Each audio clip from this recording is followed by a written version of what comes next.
Salut tout le monde, bienvenue pour ce tuto changement de joint SPI en voix off. Du coup, j'ai déjà déposé les tubes suite au tuto changement déroulement de direction que j'ai publié il y a quelques temps. Donc là, la première étape, une fois qu'on a les tubes, c'est de desserrer les bouchons supérieurs, sachant que je les ai pré-desserrés avant de les enlever de la moto. Et c'est un conseil que je vous donne, parce que sinon c'est la misère, vous allez vouloir serrer le tube dans un étau, mais ça peut laisser des marques. Donc autant les laisser d'abord sur les T, desserrer un peu et ensuite les démonter pour finir de desserrer. Donc c'est ce que je fais là, je suis en train de finir de desserrer le capuchon.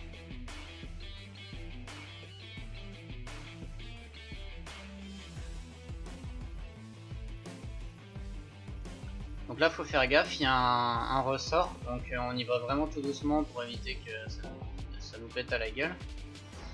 Ensuite là sur ce modèle là qui sont les fourches du VFR, en fait avec deux clés plates j'ai un écrou contre écrou que je dois desserrer pour pouvoir enlever la tête du bouchon.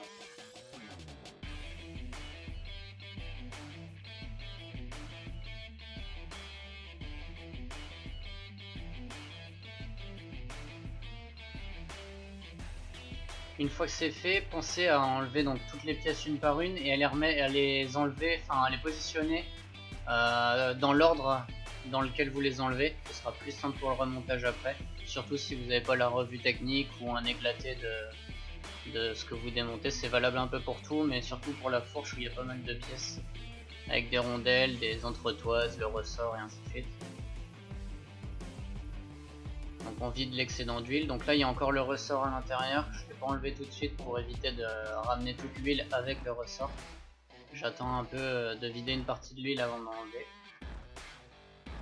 N'hésitez pas à pomper un peu parce qu'il peut y avoir resté de l'huile qui est dans le fourreau et dans la pompe. Donc voilà.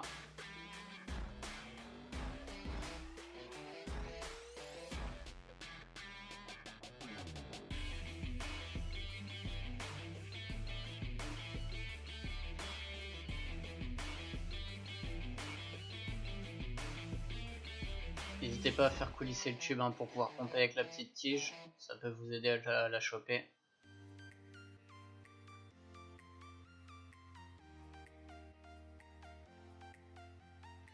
Profitez-en aussi pour bien nettoyer vos tubes, surtout que par exemple les miens là ils sont vraiment dégueulasses parce que comme je roule tous les jours, il y a de la poussière, il y a un peu de tout, ce qui fait que d'ailleurs ça a ruiné mes joints SPI, parce que moins votre fourche est propre, plus il y a de risque de niquer les joints SPI.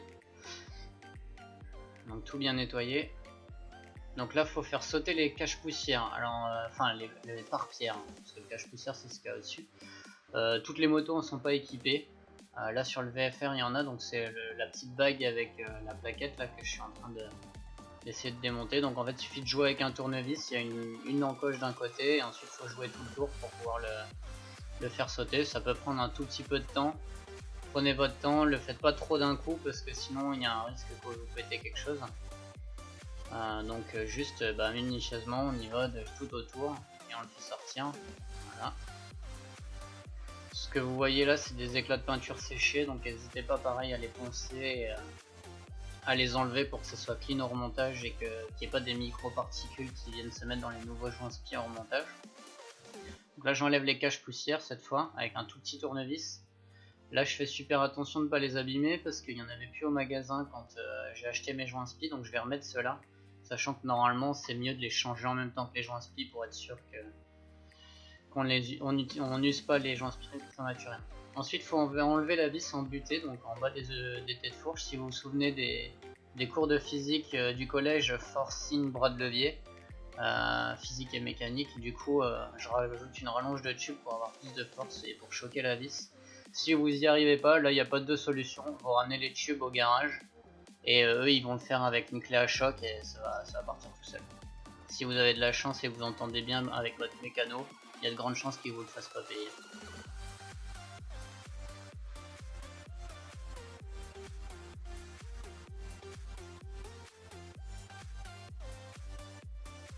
Donc là on retire la partie pompe.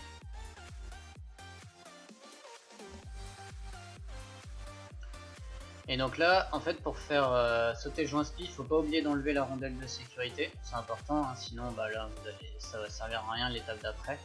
Donc pensez bien à l'enlever. Hop, mettez-la bien de côté. Et là, il n'y a rien de plus simple, faut juste saquer en fait. Pour le coup, vous prenez les deux tubes, un dans chaque extrémité, donc le four extérieur et le tube intérieur, et vous saquez plusieurs fois jusqu'à temps que ça sorte. Voilà.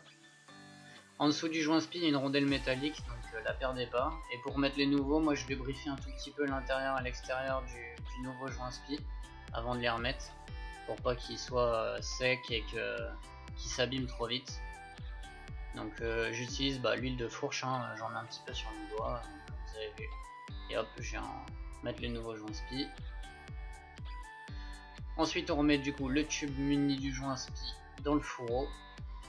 Et là, petite astuce, reprenez le vieux joint spi que vous avez démonté, vous le posez au-dessus, vous prépositionnez avec vos pouces pour enfoncer légèrement le nouveau joint spi, et ensuite, un de plus facile, on met un tube à peu près au bon diamètre, en gros qui vient se mettre sur l'ancien joint spi. On tape jusqu'à temps que les deux soient quasiment enfoncés. En fait, l'ancien joint spi va dépasser un petit peu. Vaut mieux d'ailleurs, s'il dépasse pas un petit peu, là vous êtes dans la mouise, donc laissez-le dépasser un tout petit peu. Comme ça, avec un petit tournevis, on peut en fait à venir l'accrocher, c'est pas grave, de toute façon il est mort, on va le jeter, et le ressortir, et du coup le nouveau sera bien en position, embuté dans son logement. Donc là il n'y a plus de problème en fait. Ça peut paraître un peu galère au début de ressortir, hein, mais prenez votre temps, faites tout le tour avec un tout petit tournevis plat, ça va monter super facilement.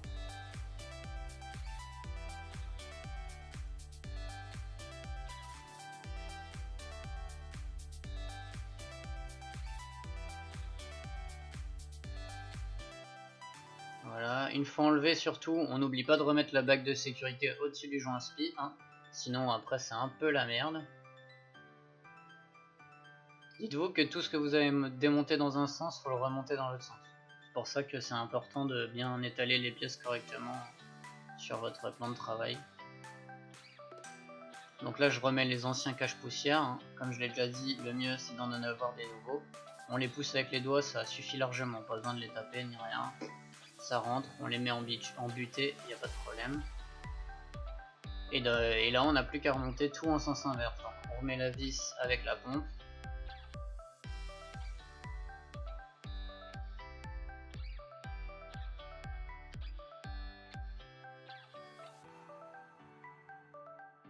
Et donc là faut suivre votre revue constructeur pour savoir combien de volume d'huile vous allez mettre dans le tube, hein. Et après il suffit de remplir.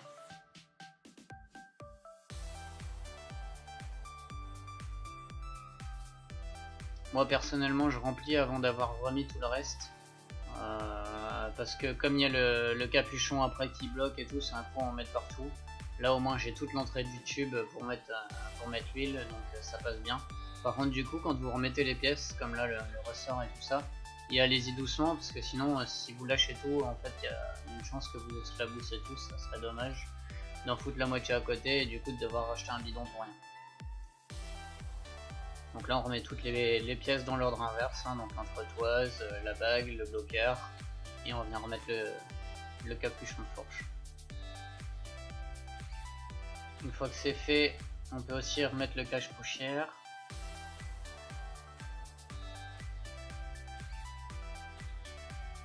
Pareil, hein, normalement à la main ça rentre, ça se clipse.